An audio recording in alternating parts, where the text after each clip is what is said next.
Hi there, Brooke Brock with BBR Realty. I'm here again. Today I'm talking about professionalism in the real estate industry. I took notes so I didn't go on a huge rant, but my biggest issue is that people forgot this is a people business. You need to talk to other people. You need to communicate clearly. This is part of the problem. We're in the situation we are in today. Let me stick to my notes and probably get off my soapbox at the end.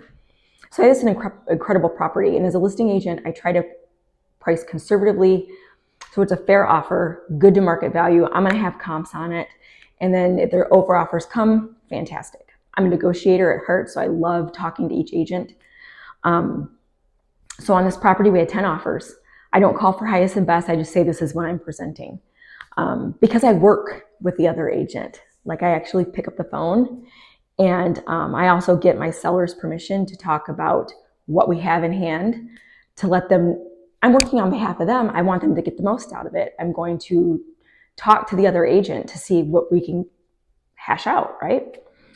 I will tell you, I got a lot of emails with the offers, and there was one that really stood out. I provide an offer summary sheet. And I don't say, if you don't fill this out, your offer doesn't get presented, because no, my job is to present all offers. I do it as a tool to help myself and the other agent out, and I can give it to title. It has all the information that they're going to ask for. So not only did he fill out the offer summary form, he had a very in-depth email explaining all the documents that were in there, the summary, going over the summary again of the sales price, the escalation clause they were providing, the appraisal gap guarantee they were providing, the EMD, the closing date, any contingencies, an attorney review. Just a nice little way for me to get the gist of it before I pull out the offer. He also provided a video, which was kind of cool, because he just reached out and said, this is the way I work.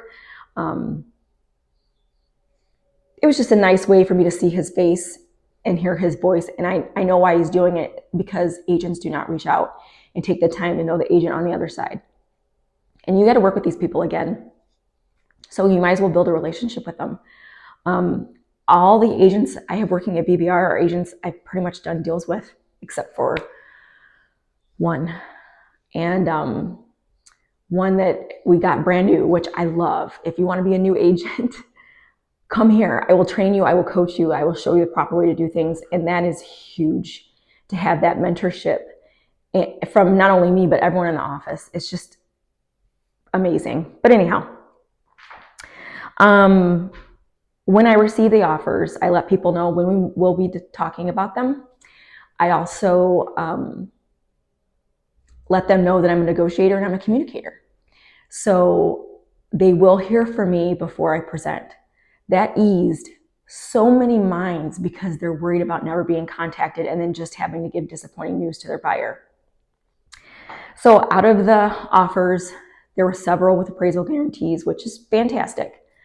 There was a couple with escalation clauses. One escalation clause had no cap on it. If you're going to write an escalation clause with no cap, you better back it up and know what could happen, because at the end of the day, they had to pull out because they didn't anticipate the escalation to get that high, and they couldn't do it. So sellers, or buyers, if you're watching, make sure you're informed. Make sure you ask the questions. Know each of these, like escalation clause and appraisal gaps, inside out.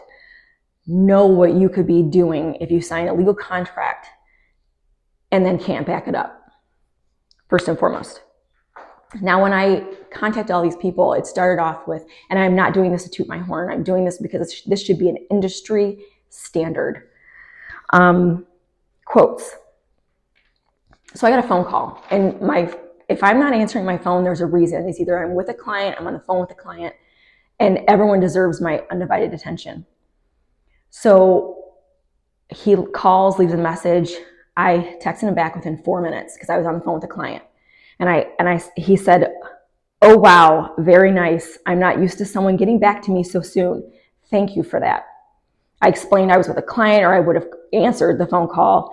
And he said, I get it, and you still responded. Sometimes hard to find in our line of work. So one, that makes me feel good, but it's also devastating. Like, if you're going to be a listing agent and you want to post about how great you are as a listing agent and you want to post all these properties you get, you better post that you also don't respond to texts or phone calls or emails in a timely manner. Or you need to tell them that you do, because Lord, is it hard to get a hold of some listing agents. He continues on in another text. Thank you for being so professional while keeping me updated. I appreciate it. You are the bomb with your quick responses.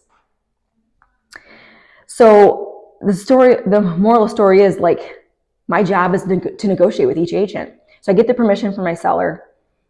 I called every agent. 10 contracts. They're not all going to get it. I called every single one, from the lowest offer to the highest offer. Mind you, they were all over asking except for one. I still gave that person the opportunity. So I tell them where we're at. Let me know if you can compete or not. They need to know where they're standing. They need to go back to their clients and say, listen, we're going to lose. If you really want this house, this is what you have to do. It's common courtesy. And every person deserves a home. Every person deserves to know what home ownership is. They should be able to add to their net worth, their value. The quickest way to do that is through a home. And no one should not have the opportunity to have a home. So you got to work at every agent. So after it was all said and done, I'd work with everyone, and we talked with my sellers for 2 hours and negotiated while at the table, worked it all out. We did not pick the highest offer. Not always is the highest offer the best offer, right? It comes with terms. It comes with how well that contract's written. And the negotiation skills. So when I message everyone, they're like, thank you for keeping us updated. I tell them exactly what the offer was, not so much price, but I tell them why their offer was beaten. This is what we got. It helps them. Sometimes you're dealing with clients who don't understand what they're up against. So one agent says, thank you for letting me know, because now I can advise them on exactly how we lost and exactly what we need to do on our next offer. We should be helping each other, right? Like, we should be making our industry better.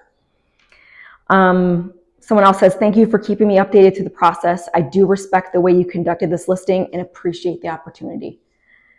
That means a ton to me.